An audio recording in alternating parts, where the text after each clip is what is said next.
अध्यक्ष महोदय, लातूर शहरात 4 दिवसापूर्वी बाळू डोंगरे यांची निर्घृण हत्या झालेली आहे आणि जे दोषी आहेत, गुन्हेगार आहेत, ते फरार आहेत. त्यामुळे मी आपल्या निदर्शनास ही बाब आणू इच्छितो. त्याचबरोबर लातूर शहरामध्ये गेल्या 6 महिन्यामध्ये अनेक हत्या, अनेक खून हे झाले आणि त्याचा तपास अजूनही लागलेला नाही. पैगंबर हाजी मलंग यांची गळा चिरून हत्या करण्यात आली.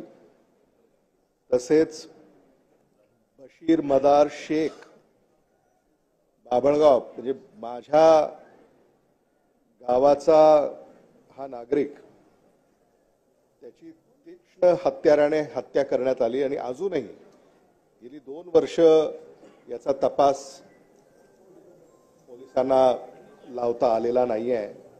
आणि भाग्यश्री सूर्यकांत सुडे, ज्याचा उल्लेख मी यापूर्वी देखील सभागृहामध्ये केला, त्या आमच्या लातूरच्या लेकीचा पुण्यामध्ये अपहरण करून खंडणी मागण्याच्या हेतूनं निर्घृण खून करण्यात आला.